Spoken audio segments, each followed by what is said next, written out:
Hello everyone, welcome to another video. Today I want to show you how Azure uses Karpenter to scale the nodes in AKS. The plan for today is, first I'm going to give you an introduction into Node Auto Provisioning. That's the Azure tool that uses Karpenter. Then I'm going to tell you about the components, its limitations, and then we spend most of the time with a demo where I show you everything you need to know how to get started. And I will also show you some tips and tricks that are not in the documentation. Now let's talk about some of the theory behind the Node Auto Provisioning. So NAP or NAP uses Karpenter. That's an open source tool, which I think was created by Amazon, but has been very popular for node scaling. And the reason why we want to use Karpenter, or in our case, Node Auto Provisioning, is it is quite intelligent. So it manages our nodes based on our pods. So if it sees a pod that can't be scheduled, then Karpenter creates a new node based on the requirements of the pending pod. So if it's a small pod, it creates a small node. If it's a large pod, it creates a large node. And this allows us that we have right sized nodes in our cluster. Until now, we had the Cluster Autoscaler, and they defined a VM, for example, a D4 with a quad core and 16 GB of memory. And if you needed more resources, it just created one new node of this VM type. But as I said, if you have a small pod, for example, I need one core and 500 MB of memory, then this node would be a total overkill and I would just waste my money. And with Karpenter, we have the intelligence and will create the node that fits best to our sizes or our requirements.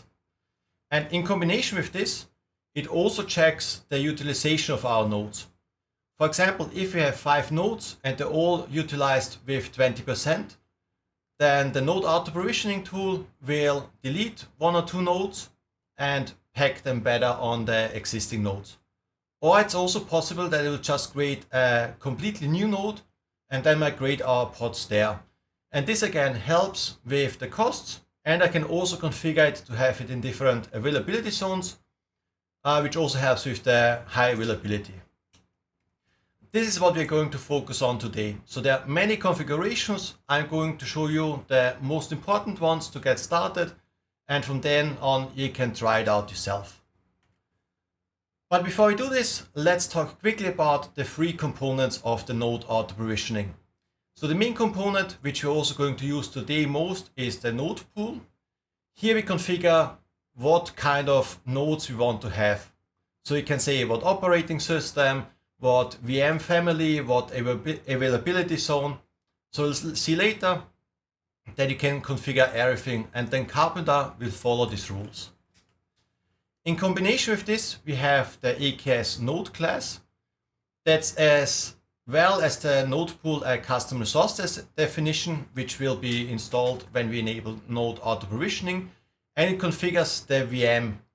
So it's not the VM family, but for example, the network interface, the hard disk, so everything that's attached to the VM, I would say.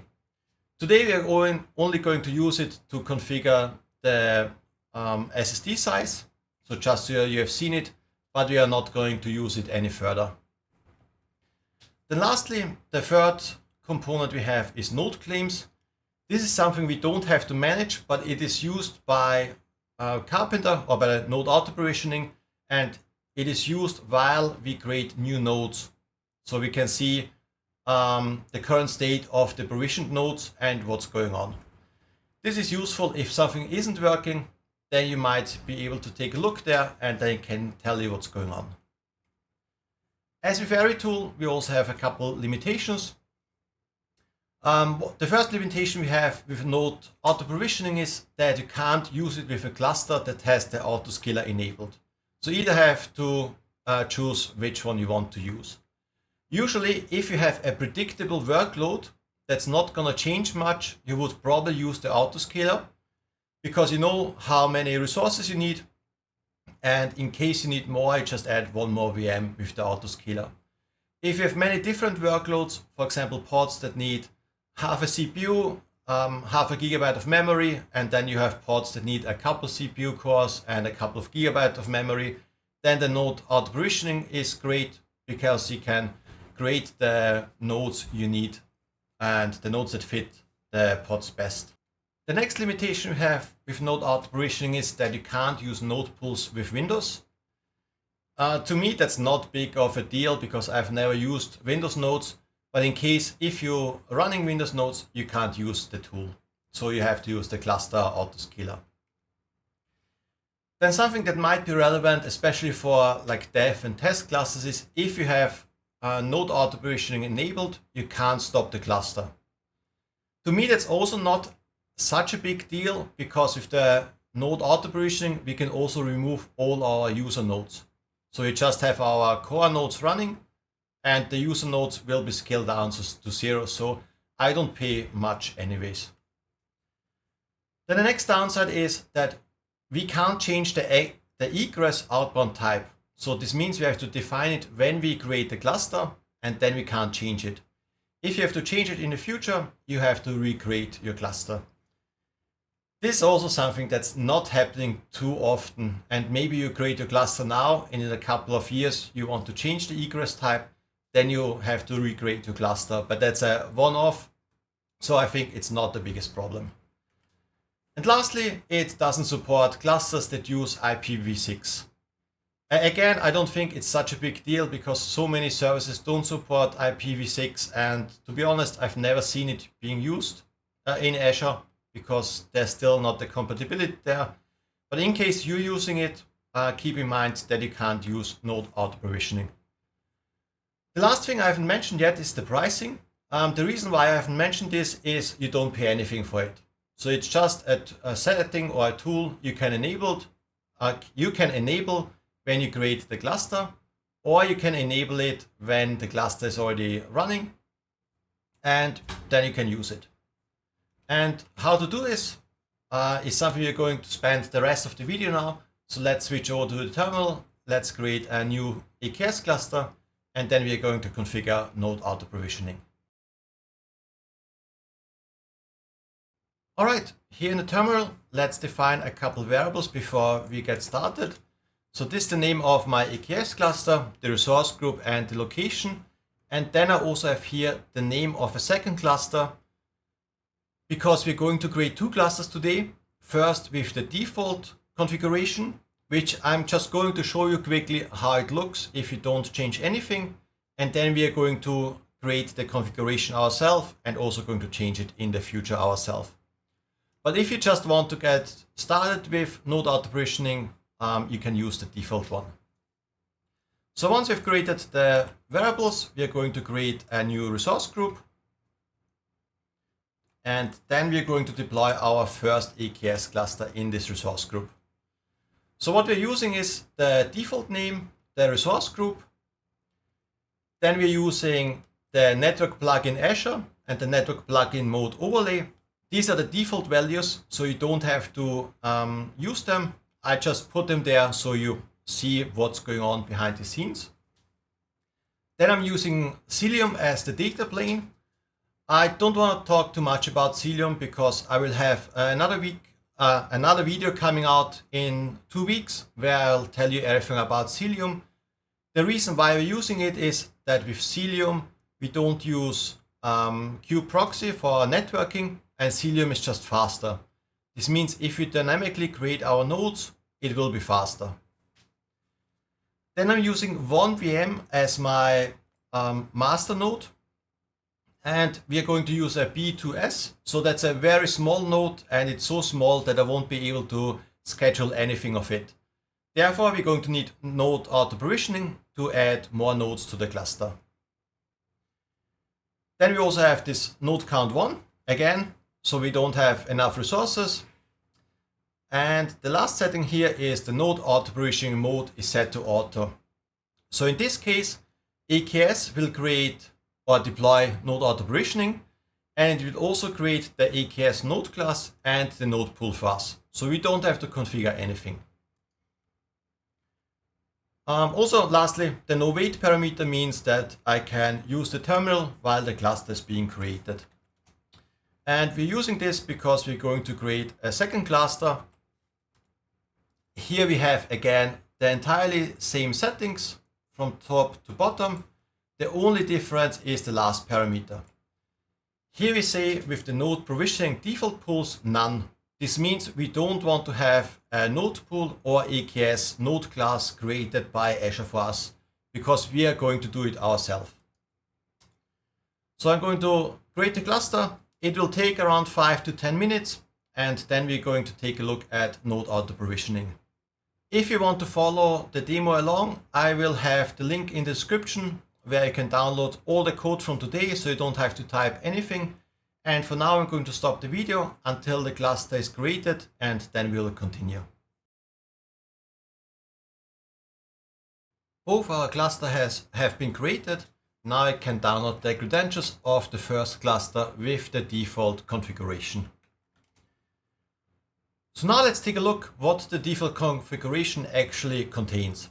First, you can do a kubectl get node pools. There you can see we have two node pools, the default one and the system search. I have to admit I'm not entirely sure why we use the system search node pool. The documentation says it will just help to quickly create new nodes, or even quicker than the default one, but I haven't had any problems without using one. So for now we're just gonna take a look at the node pools itself. So you can do a kubectl describe node pool and the name, in this case default. And there you can see everything that's going on. So we have here Karpenter log messages. If you scroll up, we can see here we have everything working. If we scroll even further up, we can see here the configuration. If you go to the start of it, it's a bit hard to read in the command line, but it's around here, I think. So we have a couple labels, and then we have here the configuration. So here we have a disruption budget. This says we don't want to disrupt more than 30% of our nodes. So for example, if we have 10 nodes running and we want to scale down to 5 nodes, then we only remove 3 nodes at a time. Then we're going to let Kubernetes figure everything out, and once it's stable again, we're going to remove again up to 30%. Also, we're going to do when empty or underutilized. This means with this consolidation policy, Karpenter takes care if our nodes are underutilized.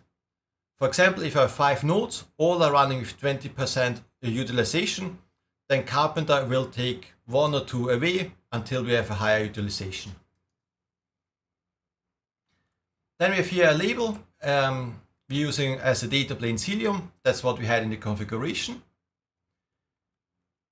Then we have here a reference to our AKS node class. That's something we're going to take a look in a minute. So what we can see here is the type is AKS node class. It belongs to karpenter.azure.com. So it's a Microsoft implementation of Karpenter, and the name is default. Under the requirement section here, we have configurations for our node pool. So here you can say with key value pairs what we want to have. For example, here we have the key is the architecture, the operator is in, and the value is AMD64.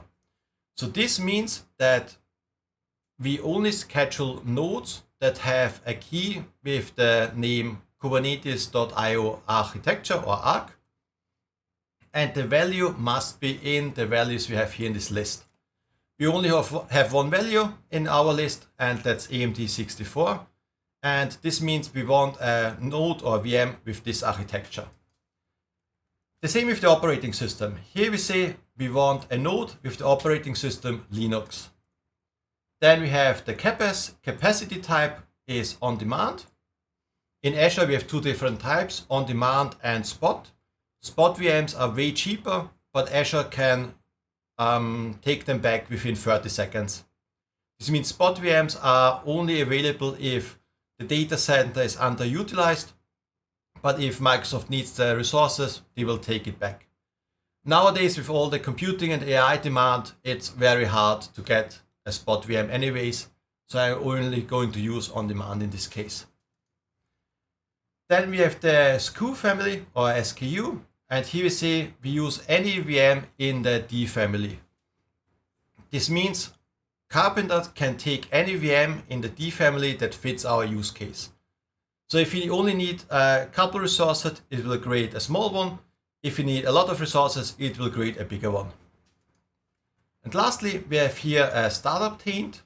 This means we have a no execute. This means our pods are not going to be scheduled on these nodes if the Cilium agent is not ready.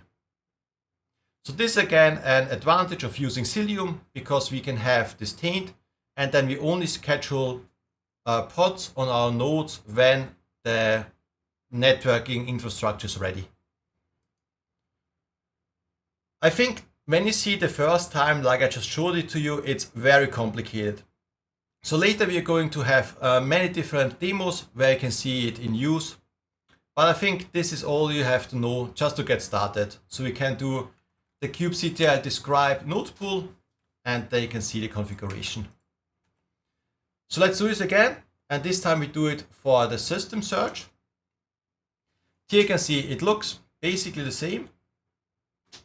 For example, we have again here on demand, we have Linux, we have the D family. The only difference I have seen is here this node budget is 10%. As I said before, I'm not entirely sure why we have this node pool. So if you know, let me know in the comments down below.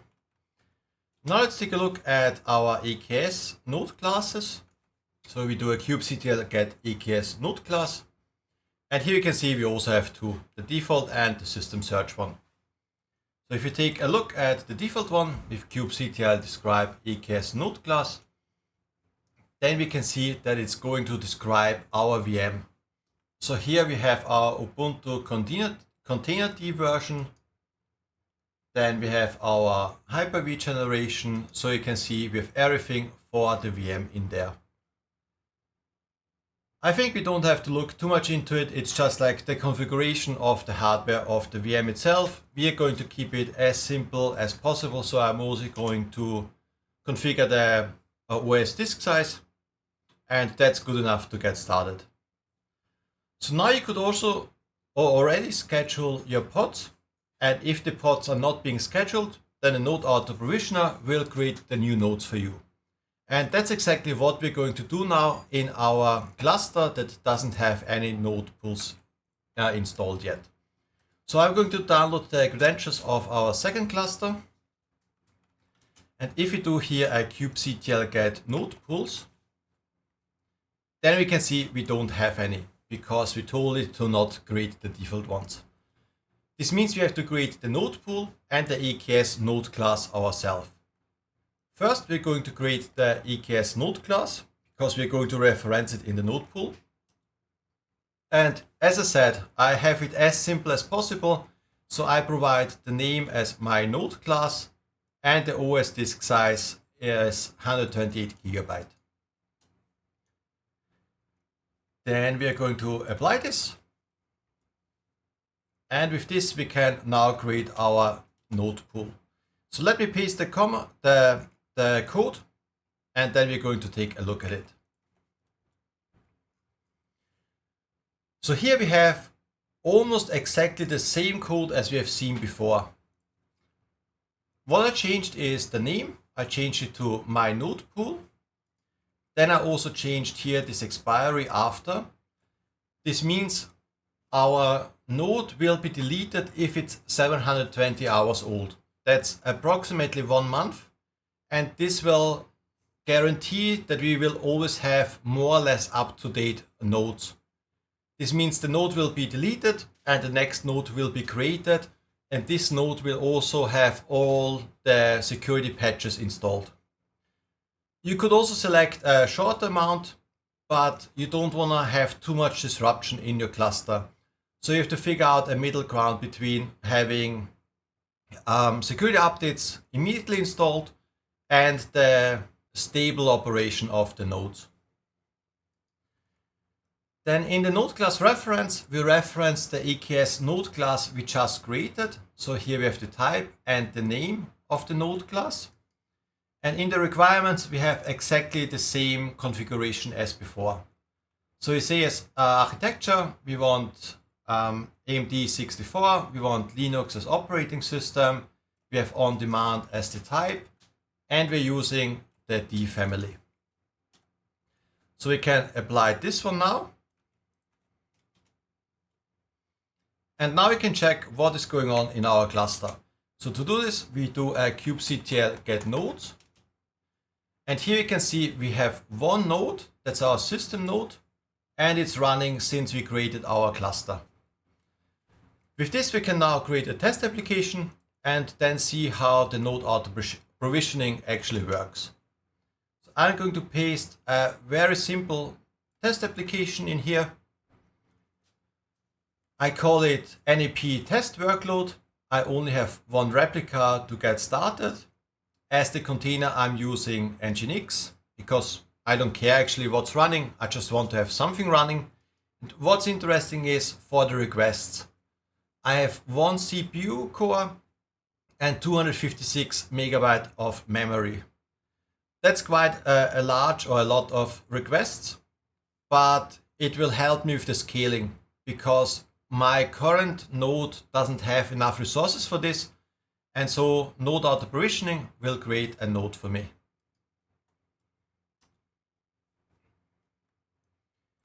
Then we're going to apply this, and now we have to wait. So if we take a look at our pod, we can see it's pending, and it will stay pending because there's no node where we can deploy it. But since we have Node Auto Provisioning with Karpenter, it sees that we have a pod pending and it will create a node for us and then schedule, or Kubernetes will schedule the pod there. I think there's an SLA or a guarantee that 99.99% of all the scheduling will happen within 5 minutes. This means we have to wait a little bit, but not too long. So I'm going to stop the video now. So you don't have to wait for the pod to be scheduled, and once we have our pod running, we will continue.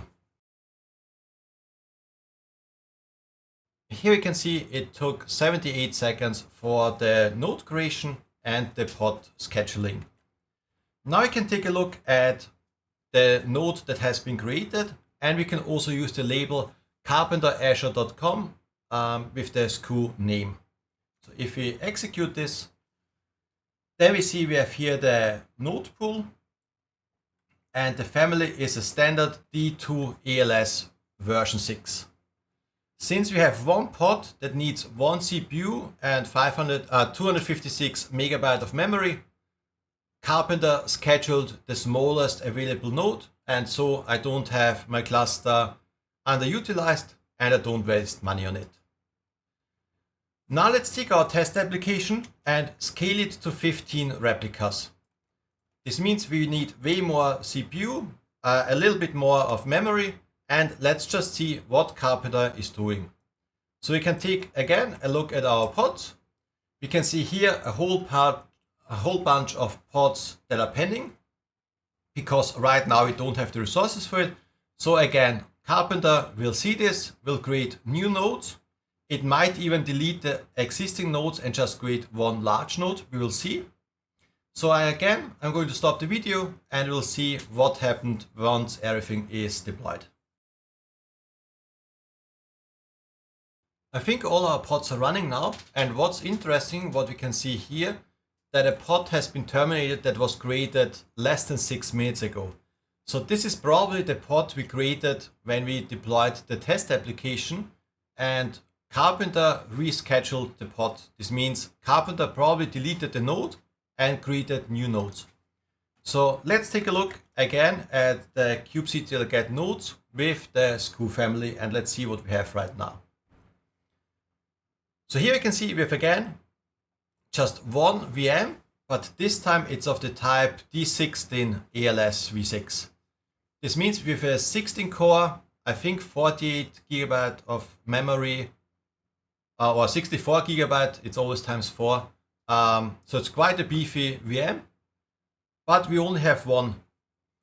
And this makes sense because with the 15 test applications, we needed 15 cores.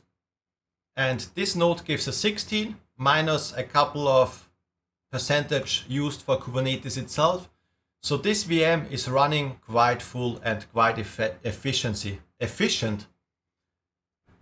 So that's already great, but there's so much more we can do with Karpenter. For example, right now we just told it use a D family. But sometimes you want to be more specific. For example, if you have a reservation or a savings plan, or you just want to have full control over which VMs you want to use. So what I'm going to do now is I scale our application to 0. This means Karpenter will also take away all the nodes we have. And then we're going to reconfigure our node pool and then again scale our test application up. Usually you wouldn't do this in your normal cluster, but for the demo I often add features, remove them, and I don't want anything to get mixed up and have to stop the video. While our pods are scaled to 0 and the nodes are being removed, let's update our node pool. So I'm going to paste the code again, and then we're going to take a look at what I've changed.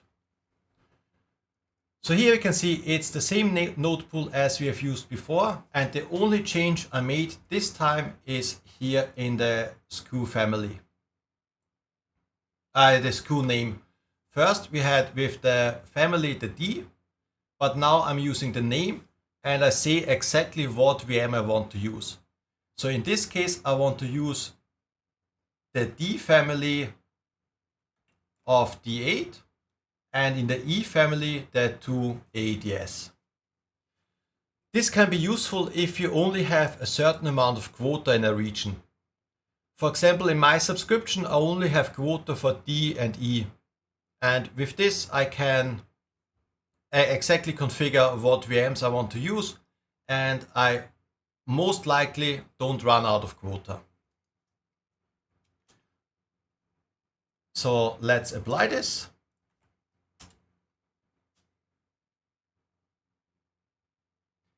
With this applied, we can now scale our test application again to 15 replicas. Before I do this, let's quickly check if our node pools or nodes have been removed. So we do a kubectl get nodes.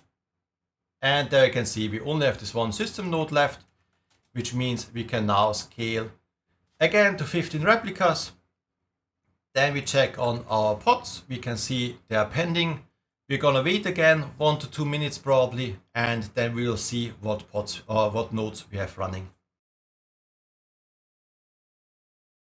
It seems like all our pods have been scheduled. And what's also interesting is we can see here a couple that are running for or were running for 80 seconds until they were scheduled or started, and the last one 105. I would guess we have a couple VMs now, and the first bunch was scheduled on the first node and the rest on the second node, or maybe a third. But what we can also see, it took 80 to 105 seconds, so that's less than 2 minutes for the creation of new nodes and the scheduling. Usually in a production cluster, you already have a couple of nodes running, and usually when you scale out your application, you might run out of resources. So this means the scale out process is delayed by 1 to 2 minutes, but then you have the additional nodes, which is actually quite fast. And as you've seen, once it's configured, it just works. With this said, now let's take a look at our nodes, what have been created. So we can see we have 3 nodes now. The first one is of E2, then we have one of D8 and another one of D8. So in this case, Karpenter again figured out what is the most efficient way to run the pods. What might be a little bit confusing is we had 15 pods requested. This means 15 core. And if we check now, we have 8 plus 8 plus 2, which is 18. So it might be a bit counterintuitive, why not just use 2 of the 8s? This is because Kubernetes needs a couple of the resources itself for it to run. Also, for example, Karpenter needs a couple percentage, and in this case, the 2 8s is not enough. What we've seen before is the 116 was enough, but now with the 2 8s, we have 2 times the resources used for Kubernetes and the other tools we have, and it wasn't enough. This means we have to pay additionally for this E2, which is quite cheap, but I think this is also interesting to know how Kubernetes works behind the scenes. So now we've seen how to use different VMs. Now let's take a look at the availability zones. So we can do again a kubectl get nodes, and in this case we do a label that's called Topology disk csi azure.com with /zone. So here you can see we have one VM in Canada Central 3, one in Canada Central 1, and another one in 3. This means in this case our cluster is using 2 availability zones. So if one availability zone is offline, let's say the number 3, then we still have this VM in the number 1 running. But it would be better if we have our workload spread out over all the 3 availability zones. So this means we have 3 data centers that are physically separated by, I think, 50 to 300 kilometers. I can't remember the exact name, but they're not next to each other. So if there's, for example, a power outage in one, the 2 others remain working. So now let's configure this. To again not mess up with my demo, I scale it down to 0, so everything will be deleted. And in the meantime, we can configure our availability zones in the node pool. So I'm going to paste my configuration. So what you can see, it's the same as before. So here you see the 2 different VMs.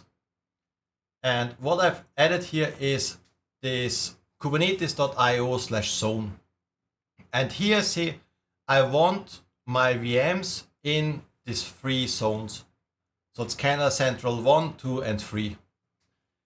If you're not using Canada Central, then you use obviously your region. It could be West Europe, East US, whatever you're using. And it's also important is that you have to use the region where your cluster is running. So if my cluster was running in West Europe, then obviously I can't use Canada Central. So I would have to use West Europe. It would be amazing if we could spread our nodes into different regions, but that's not possible. So now let's apply our new node pool. Let's check if the nodes have been deleted. So it's only our system node left. And now we can scale our test app again to 15. Then again, we check for our pods. So they're pending. Again, I'm going to stop the video, and once they are scheduled, we're going to take a look at where they are running.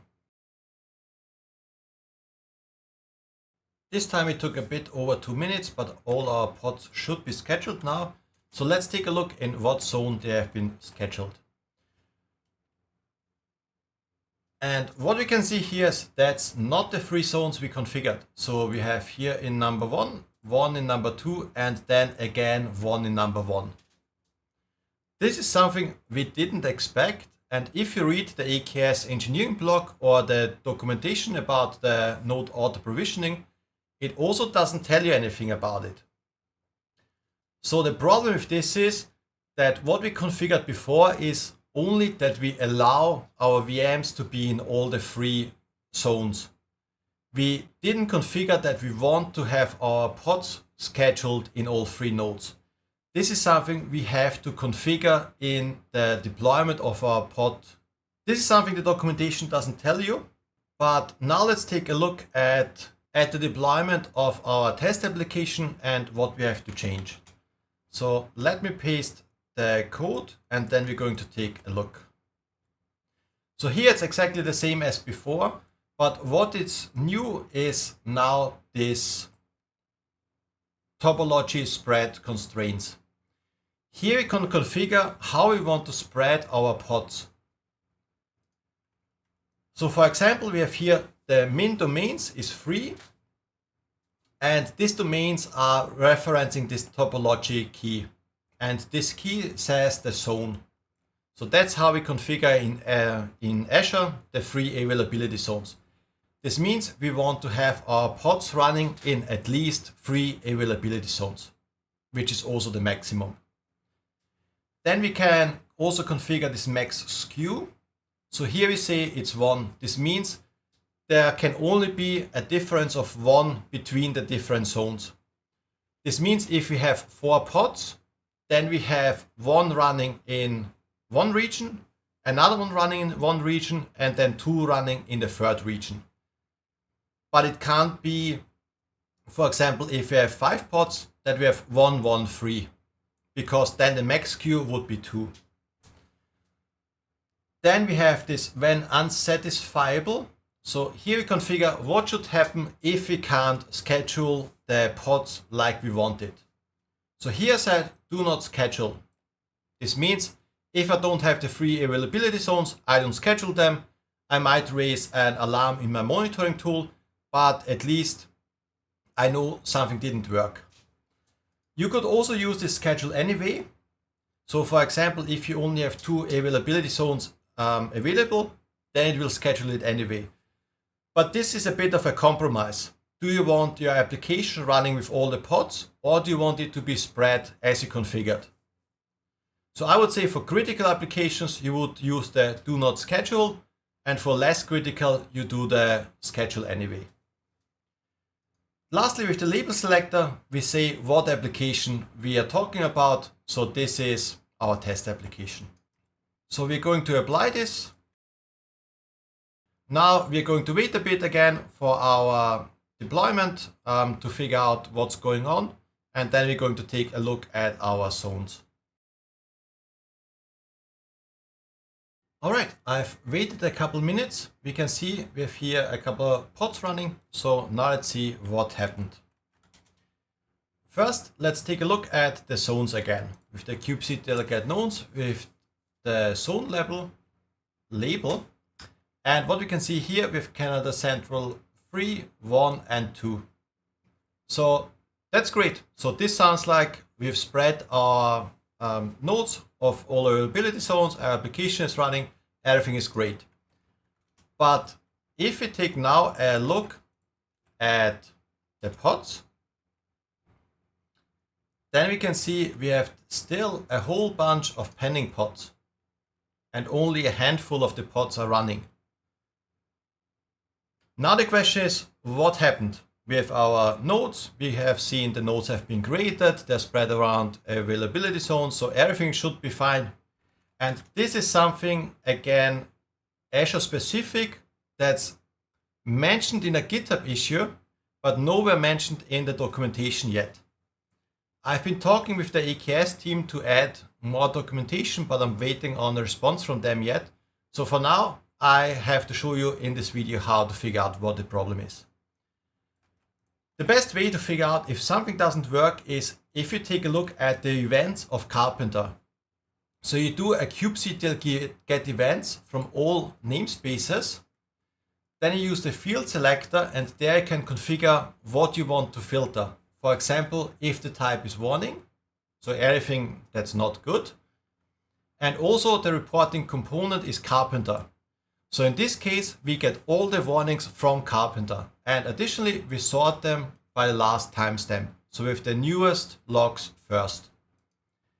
If we run this, it's horrible to read because I'm quite zoomed in the terminal. But the important point is this last warning. So it says warning failed scheduling, NAP test workload failed to schedule pod. Unsatisfiable topology constraint for topology topology spread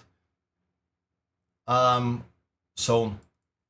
And here tells us the zones we have.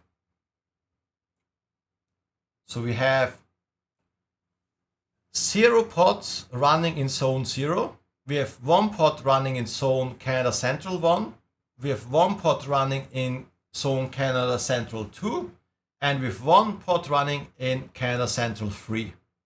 So the big problem here is this Zone 0 or just 0, which is unschedulable. The AKS team told me this is for VMs that are region specific. They are not in an availability zones, but they show up as Zone 0 or like this ghost zone.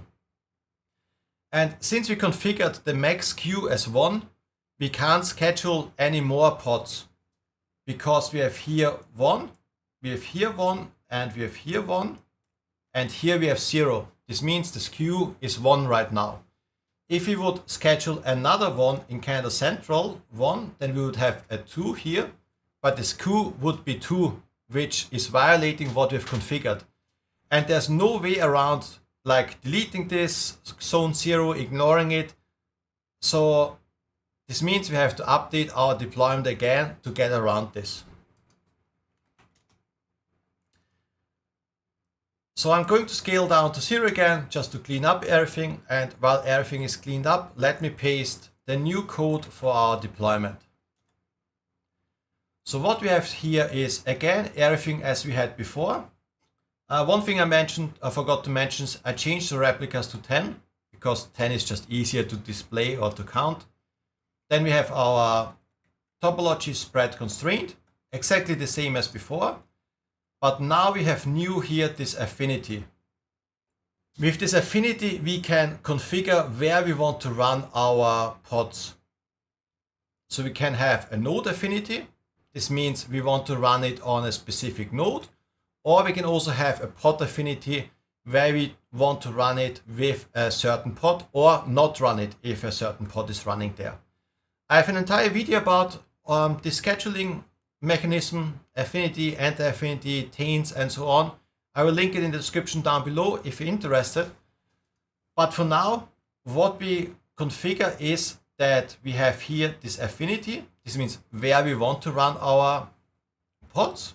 Then we have a node affinity. This means we configure a node configuration. Then we have this horrible parameter called required during scheduling, ignored during execution. And here we select the node based on this configuration. So the important part is down here. So here we want to select a node that's in a zone, and the value of the zone is the 3 values we've configured here. So we've configured Canada Central 1, 2, and 3. This means now we schedule our pods only in these 3 zones, and we ignore this ghost zone 0. So now in theory, if we update this, then our pods should be scheduled only in Canada Central 1, 2, and 3. And since they can be scheduled there won't be a max queue violation, and we'll have all our 10 pods running. So now let me apply this new configuration, and then we'll see what's happening. Again, as before, let's do a kubectl get pods with the watch parameter. And again, we are going to stop the video until they're not pending anymore, and then we'll see where they have been deployed to. All right, I think all our pods are running. So let's take a look at what nodes we have this time. So we do again a kubectl get nodes and display the zone. And here you can see we already have more than before. So if here one number 1, we have here one number 2, and I see 3 number 3s. So this might sound also a bit counterintuitive. Why do you have 1 in 1, 2 in 2, 1 in 2, and 3 in 3? Even though we want to spread them evenly. But what's important is we configured our pods to be spread evenly, not our nodes. This means on our number 1 or zone number 1 and zone number 3, we probably have way more pods running than on the other availability zone. We can also take a look at our kubectl get pods. So you can see all our pods are running. We can also check where each pod is running, but I think this video is already way too long. So I hope you just believe me that all these pods have been evenly distributed across the availability zones. All right, so the last thing I want to show you today is how we can use different types of VMs. This means on-demand VMs and spot VMs. First, let's clean up what we just configured. So here we have the configuration of our test app. I removed all the constraints and the topologically spread just to keep it easy. And I also scaled down to 0 replicas to clean up everything we have just created. So while all our availability zones are being cleaned up, let's now reconfigure our node pool. So I'm going to again paste the code. What I've changed here is the capacity type. So before we only had this on demand, and now I added the spot. This means the Karpenter in Node Auto Provisioning should select on-demand VMs and also spot VMs. You would do this for workload that can be interrupted, because spot VMs can be up to 80 to 90% cheaper. And especially in dev and test environment, it might make sense, because if a pod restarts there, it's not a big deal and you have potentially quite big savings.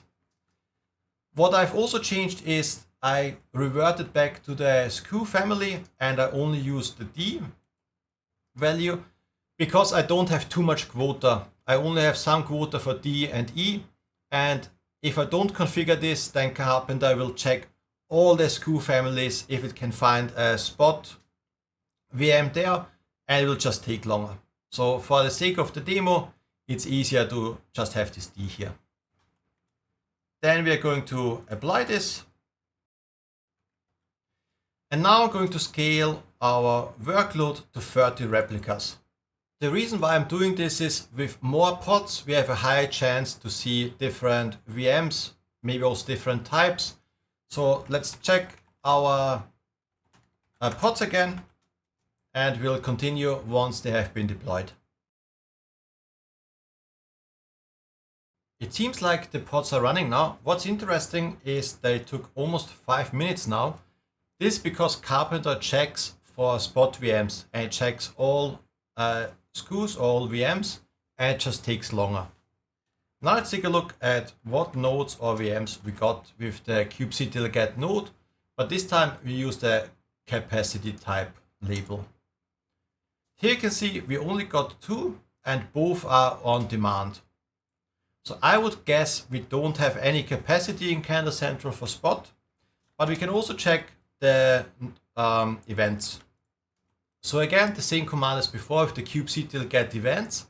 We select the type warning and Karpenter, and then we sort by the last timestamp. So here you can see we have a warning, insufficient capacity error. All requested instance types were unavailable during launch. This means it looked, or Karpenter looked for spot VMs and couldn't find any, and now it's reporting that it couldn't find them. Now let's scale back to 0. And now let's take a look at, again, the spot VMs and the on-demand VMs, but it would be nicer if you'd configure different node pools for them. This would allow, for example, if you have a dev test cluster, you can have the spot node pool as well as the normal on-demand node pool. And on your production environment, maybe you only have the on-demand node pool. Or you can also have multiple node pools with different VM configuration, because you can set a priority on the node pool. And if the first node pool can't find the VMs, then the second node pool will kick in. So let me paste first our normal node pool. So that's the on-demand one. So you can see we have the on-demand, and I also switched back to the 2 VMs of the D and the E. So this will allow us to see exactly what node pool created these VMs. Then we're going to apply this one. And then we also create our second node pool. So let me paste this in. If we scroll up, what we can see here is we also have a weight. So here you can configure the priority. If you don't set a weight like we did on the first one, then it will have a weight of 0, which is the lowest priority, and weight 10 is higher. Therefore, this node pool will first check if it can find the nodes we want. And the one we want is again the same as before, Linux with x64, but now here we have Spot. And we don't tell it what family or SKU it should use. So it will just check all the VMs that are available. If it finds one, it will create a Spot VM, and if not, the on-demand node pool will kick in. So let's apply this, and then we scale our application again to 15, and we wait for all our pods to be scheduled. It seems that all our pods are already running after less than 2 minutes. And that's also my experience in the past with multiple node pools. If one is for Spot and one for on-demand, then it's way faster than if you have both in the same node pool. But now let's check what nodes we actually got with the get nodes and again the capacity type. So here we can see again we have 3 VMs and all 3 are on demand, which just shows that there's probably no capacity at all for Spot VMs.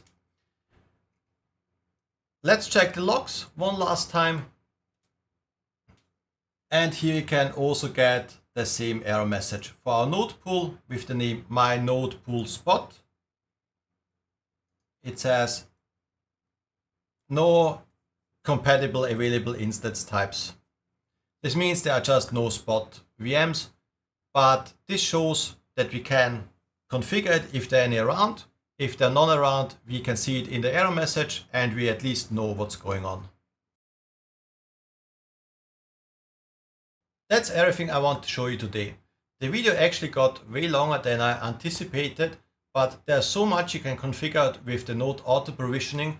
Like we have seen, you can have on-demand VMs, we can have Spot VMs, we can configure the family, specific SKUs, we can have availability zones, but we also have to configure our pods, especially with the availability zones.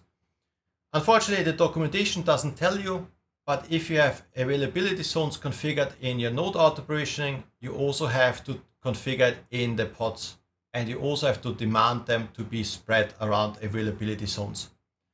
The reason behind this is that Karpenter or Node Auto Provisioning works based on the pod configuration. So if a pod demands a specific availability zone and the Node Auto Provisioning has this availability zone available, then it will schedule this pod there. This means you have 2 types of configuration with this kind of scheduling. First, the capabilities of the Node Auto Provisioning. So that's basically the features it offers. And then you have your application deployment, which requires specific implementations, like the availability zones we have seen today. Overall, I think it's, when you get started, a little bit complicated. That's why I have such a long video today to show you everything you need to get started. But once you implemented it for the first time, I think it's great. The nodes are scheduled very quickly. You have the right size. This means if you need a lot of resources, you get bigger VMs. If you have only a handful, you get smaller VMs. So it helps with the costs, and it also helps you scaling out. Obviously, there's even more I could show you, but this video is almost an hour long, so that's plenty for you to get started. And I hope it was useful. If you have any questions or comments, let me know down below, and I will see you in 2 weeks for another video.